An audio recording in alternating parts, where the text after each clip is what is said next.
पाटीदार समाजाचा नेता आणि काँग्रेस नेता हार्दिक पटेल याच्या भर सभेत कानशिलात लगावल्याचा प्रकार आज घडलेला आहे। गुरुवारी भाजप प्रवक्त्यावरच्या बूटफेकीची घटना ताजी असतानाच हार्दिक पटेलवरती हल्ला झाल्यानं आता एकच खळबळ माजली आहे। नेमकं घडलं तरी काय तुम्हीच बघा।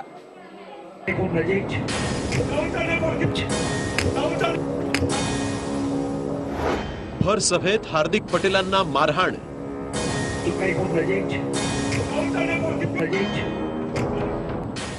भाषणाच्या वेळेसच श्रीमुखात भडकावली।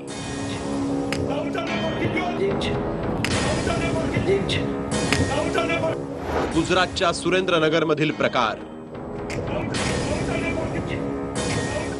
काँग्रेस भाजपमध्ये आरोप प्रत्यारोप। गुजरातमधील पाटीदार समाजाचा नेता अशी ओळख असलेले आणि काही दिवसांपूर्वीच काँग्रेसमध्ये प्रवेश केलेले हार्दिक पटेल यांच्यावर भर सभेत हल्ला झाला। भाषण करत असताना हार्दिक पटेल यांच्या कानशिलात लगावण्यात आली।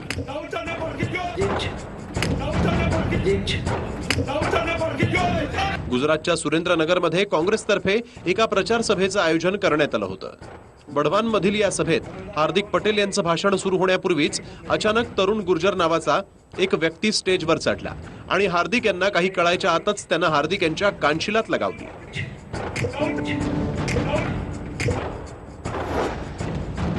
अचानक घडलेल्या या प्रकारामुळे व्यासपीठावर काही काळ गोंधळ उडाला। तिथे उपस्थित असलेले समर्थक आणि कार्यकर्त्यांनी त्या व्यक्तीला मग चांगलाच चोप दिला। त्या व्यक्तीच्या अंगावरचे कपडेही फाडले। पोलिसांनी वेळीच हस्तक्षेप करून त्याची सुटका केली आणि त्याला रुग्णालयात दाखल केलं।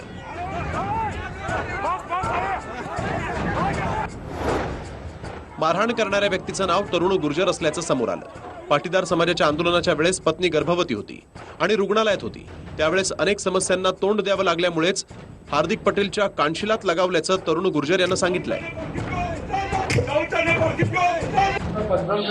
जो हार्दिक पटेल ने पास की रचना की और पाटीदार अनामत आंदोलन किया, उस टाइम पे मेरी वाइफ प्रेग्नेंट थी और करोड़ हॉस्पिटल में दवा चल रही थी।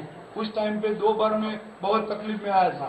उसी वक्त मैंने डिसीजन ले लिया था इस आदमी को मारना है, कोई भी करके इसको सबक सिखाना है। उसके बाद मेरे बच्चे को सवा साल हुआ था। उस टाइम पे वो सूरत जेल से छूट के बाहर आया था। उस टाइम पे अहमदाबाद दवा के लिए गए थे। उस टाइम पे उसकी रैली थी, नेट बंद था, सब रोड बंद थी। वो जब चाहे तब रोड बंद कर देता है, जब चाहे तो गुजरात बंद कर देता है। ये गुजरात का हिटलर थोड़ा है, उसके बाप का गुजरात थोड़ा है कि वो कहीं तब बंद हो जाए। या घटनेनंतर हार्दिक पटेल यांनी प्रसार माध्यमांकडे बोलताना या प्रकरणानंतर आम्ही घाबरणार नाही, आमची लढाई अशीच सुरू राहणार अशी प्रतिक्रिया दिली। तसंच भाजपकडून असे प्रकार मुद्दाम घडवले जात असल्याचा आरोपही यावेळेस हार्दिकनं केलाय। मार दिया जाए इसीलिए ऐसे हमले करवा रही है, लेकिन बीजेपी को मालूम नहीं कि हम कोई डरने वाले चुप रहने वाले हैं। क्या स्टैंड क्या रहेगा और क्या कंप्लेन करेंगे? देखिए मिलते पुलिस से पता नहीं। दरम्यान हार्दिक पटेल यांच्यावर झालेल्या हल्ल्यानंतर आता काँग्रेस आणि भाजपमध्ये आरोप प्रत्यारोपांचं सत्र सुरू झालं। मला असं वाटतंय की वाल्याचं वाल्मिकी करता करता गुंडांची मांदियाळी झालेली आहे आणि आता मेरा बूथ सबसे मजबूत बोलता बोलता मेरा बूथ सबसे मजबूत अशा तऱ्हेचं चित्र भाजपमध्ये झालेलं आहे। त्यामुळे स्वतः खासदार आपल्या एकाला आमदाराला बुटाने मारतोय, राज्याचा मंत्री फायटिंग करताना दिसतोय। त्यामुळे हे जे काही आहे पार्टी विथ द डिफरन्स, त्यातला डिफरन्स काय आहे तो आता जनतेला कळतोय।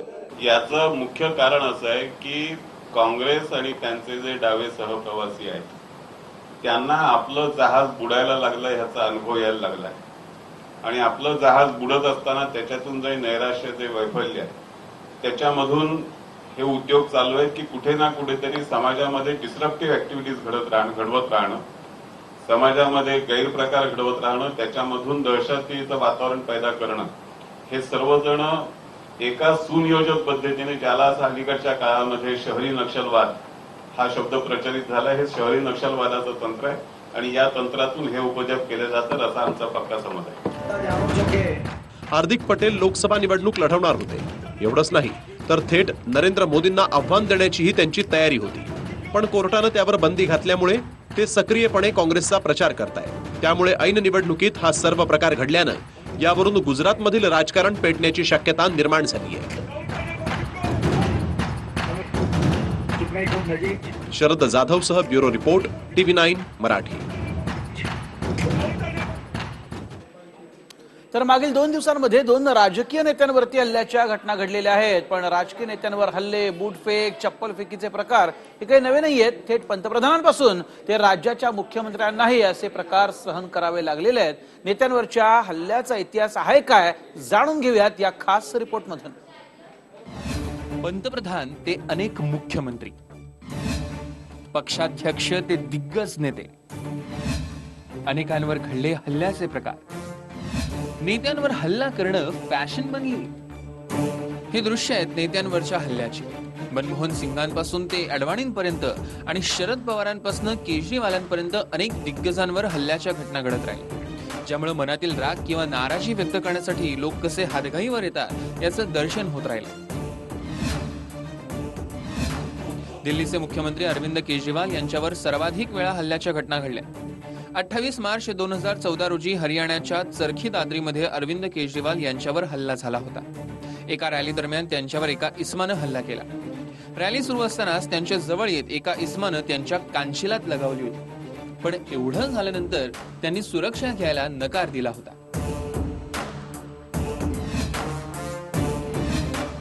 हरियाणातील हल्ल्यानंतर 8 एप्रिल 2014 रोजी दिल्लीतही केजरीवालांवर हल्ला झाला.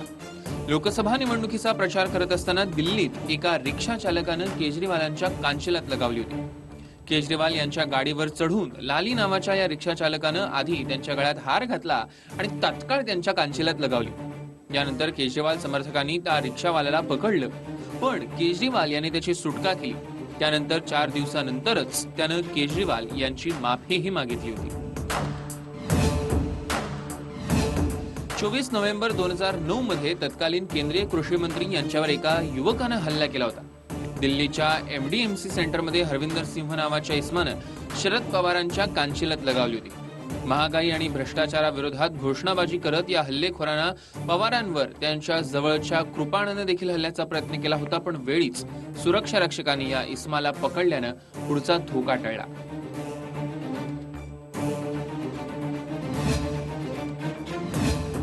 2011 मध्ये सुप्रीम कोर्टाचे वकील असलेल्या प्रशांत भूषण यांना त्यांच्या कोर्टातील चेंबरमध्ये घुसून मारहाण झाली होती. 3 युवकांना त्यांच्या चेंबरमध्ये घुसून त्यांच्यावर हल्ला केला, ज्यात प्रशांत भूषण हे जखमी झाले होते. हल्लेखोर युवक मारहाण केल्यानंतर फरार झाले होते. जखमी प्रशांत भूषण यांना उपचारासाठी रुग्णालयात दाखल करण्यात आलं होतं.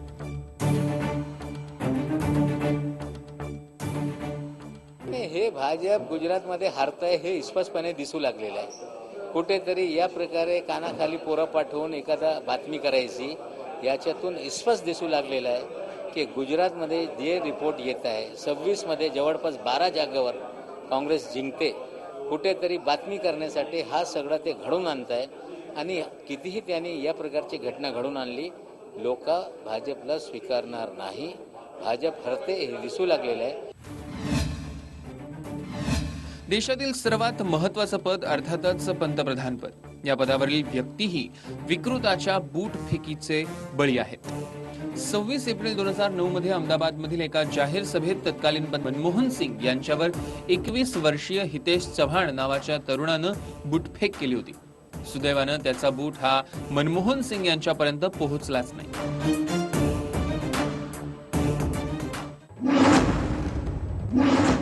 2009 मध्ये भाजपचे सर्वोच्च नेते असलेल्या लालकृष्ण अडवाणी यांच्यावर भाजपच्या एका कार्यकर्त्यानं चप्पल फेकल्याचं पाहायला मिळालं होतं. एका सभेसाठी अडवाणी आले असता या कार्यकर्त्यानं त्यांच्याकडे चप्पल फिरकावली, पण सुदैवानं ही चप्पल त्यांच्यापर्यंत पोहोचलीच नाही.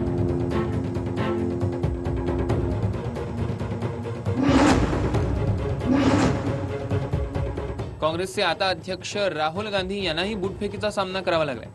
24 सप्टेंबर 2016 रोजी उत्तर प्रदेशच्या सीतापूरमध्ये रॅली दरम्यान एका इस्मानं राहुल गांधींच्या दिशेनं बूट फेकला होता. सुदैवानं हल्लेखोरानं फेकलेला बूट राहुल गांधींपर्यंत पोहोचलाच नाही, पण या घटनेनंतर चांगलीच खळबळ माजली होती. त्यामुळे आपली नाराजी व्यक्त करण्यासाठी चर्चेऐवजी थेट हल्ल्याची निवड करणं हे जणू फॅशनच झाली की काय, असा एक वेगळाच प्रश्न निर्माण होतो. काही लोक फक्त पब्लिसिटीसाठी करतात की आम्हाला काहीतरी मोठं व्हायचं आहे म्हणून एका मोठ्या माणसाला मी हात टाकला. त्या हार्दिकवर का हमला केला माहीत नाही, पण त्यांचा तो काहीतरी लोकल इश्यू असू शकतो. किंवा जोडा फेकणाऱ्याचा तो ऑलरेडी त्याला 2 वेळा त्याच्यात ती सायकिक केस होती.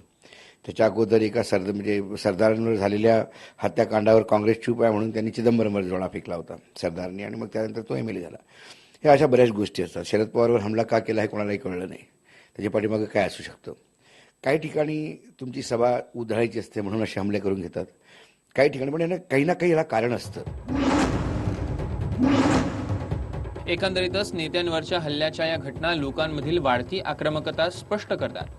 नेत्यांबद्दलचा राग असो किंवा मग संताप हे व्यक्त करण्यासाठी थेट हल्ल्याचा मार्ग अवलंबला जातोय, जे कोणत्याही परिस्थितीत योग्य नाही. Bureau report, TV9 Marathi. Lok Sabha निवडणुकीच्या दुसऱ्या टप्प्यातील मतदान सुरू असतानाच दिल्लीतील भाजप मुख्यालयात बूटफेकीची घटना घडली. भाजपचे प्रवक्ते खासदार GVL नरसिंह यांच्यावरती पत्रकारांशी संवाद साधत असतानाच त्यांच्या दिशेनं कानपूरच्या डॉक्टर शक्ती भार्गव या नावाच्या इस्मानं बूट फेकला. शक्ती भार्गव संदर्भात वेगवेगळी माहिती समोर येते, पण या घटनेनं देशातील राजकारणात पुन्हा एकदा बूट पॅटर्न पाहायला मिळाला. शुक्रवारी काँग्रेसचे हार्दिक तर गुरुवारी भाजपचे नरसिंह.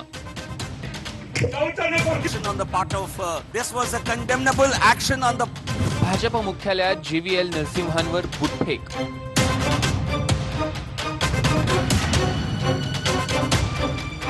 राजकीय नेत्यांवरच्या हल्ल्यांचं सत्र सुरूच.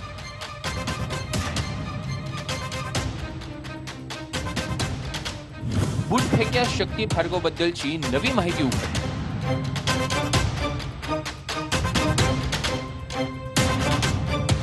दिल्लीत भाजपच्या मुख्यालयात गुरुवारी भाजप नेते आणि प्रवक्ते GVL नरसिंह यांच्यावर भर पत्रकार परिषदेत बूट भिरकावल्याचा प्रकार घडला. भोपाळमधनं साध्वी प्रज्ञासिंह ठाकूर यांना उमेदवारी दिल्यासंदर्भात मुख्यालयात पत्रकार परिषदेचं आयोजन करण्यात आलेलं, आणि त्याचवेळी डॉक्टर शक्ती भार्गव नावाच्या इस्मानं GVL नरसिंहांच्या दिशेनं बूट भिरकावला. सुदैवानं नरसिंह थोडक्यात बचावले. बूट फेकणारा डॉक्टर शक्ती भार्गव हा उत्तर प्रदेशातील कानपूरचा रहिवासी आहे. डॉक्टर शक्ती भार्गव हा जनरल सर्जन आहे. सिव्हिल लाईन्स भागात त्यांचं भार्गव हॉस्पिटल आहे. या हॉस्पिटलमध्ये शक्ती भार्गवची 20% भागीदारी आहे. 35 वर्ष जुन्या हे रुग्णालयात कानपुरात प्रसिद्ध आहे. शक्तीची आई, पत्नी आणि लहान भाऊ देखील डॉक्टर आहे. त्याचे वडील नामांकित चार्टर्ड अकाउंटंट होते.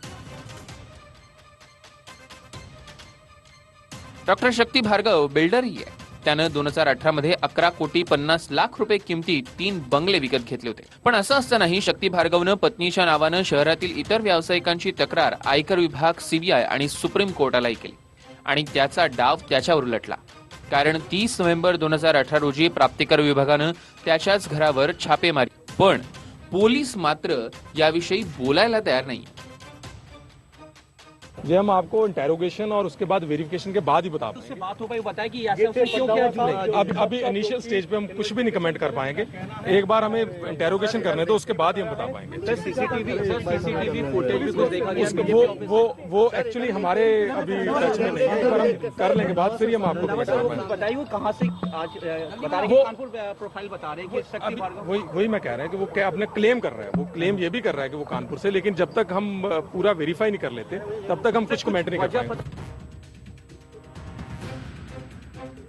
दरम्यान ही बूटफेक करणाऱ्याच्या आधीच डॉक्टर शक्ती भार्गव यानं काही फेसबुक पोस्ट लिहिल्या होत्या, ज्यात तो स्वतःला व्हिसल ब्लोअर म्हणत गिरणी कामगारांच्या आत्महत्यांचा मुद्दा उचलत होता. त्याची शेवटची फेसबुक पोस्ट 16 एप्रिलची आहे, आणि ज्यात तो लिहितो की मागील 3 वर्षात सार्वजनिक क्षेत्रातील उपक्रम अर्थात PSUच्या 14 कर्मचाऱ्यांनी आत्महत्या केली. 2014 मध्ये नरेंद्र मोदी म्हणाले होते, न खाऊंगा न खाने दूंगा. नमो 2019 मध्ये मात्र सरकार भ्रष्टाचार विरोधात आवाजच काढत नाही. एकीकडे लाल इमली मिलचे अनेक कर्मचारी आत्महत्येस प्रवृत्त होत आहेत, तर दुसरीकडे 2008 मध्ये रद्द केलेल्या 450 कोटी रुपये किमतीच्या 11 संपत्ती ब्रिटिश इंडिया कंपनीला अवघ्या 11 कोटी रुपयात तारण ठेवण्यात आल्या. भार्गवनं फेसबुक पोस्टमध्ये आत्महत्या करणाऱ्या 11 मिल कामगारांची यादी दिली. त्यामुळे भार्गवच्या बूटफेकीला याच्याशी जोडून पाहिलं जात होतं. यांनी आपल्या मुलाशी आता काहीही नातं नाही असं म्हटलंय. आपल्या मुलाचं मानसिक संतुलन बिघडलंय असं त्यांनी सांगितलं. त्यामुळे मनोरुग्ण असल्यानंच त्यानं बूटफेक केली का अशी ही चर्चा सुरू झाली आहे. एकंदरीतच गुरुवारी भाजप आणि शुक्रवारी काँग्रेस नेत्यावर हल्ल्याचा प्रकार घडला.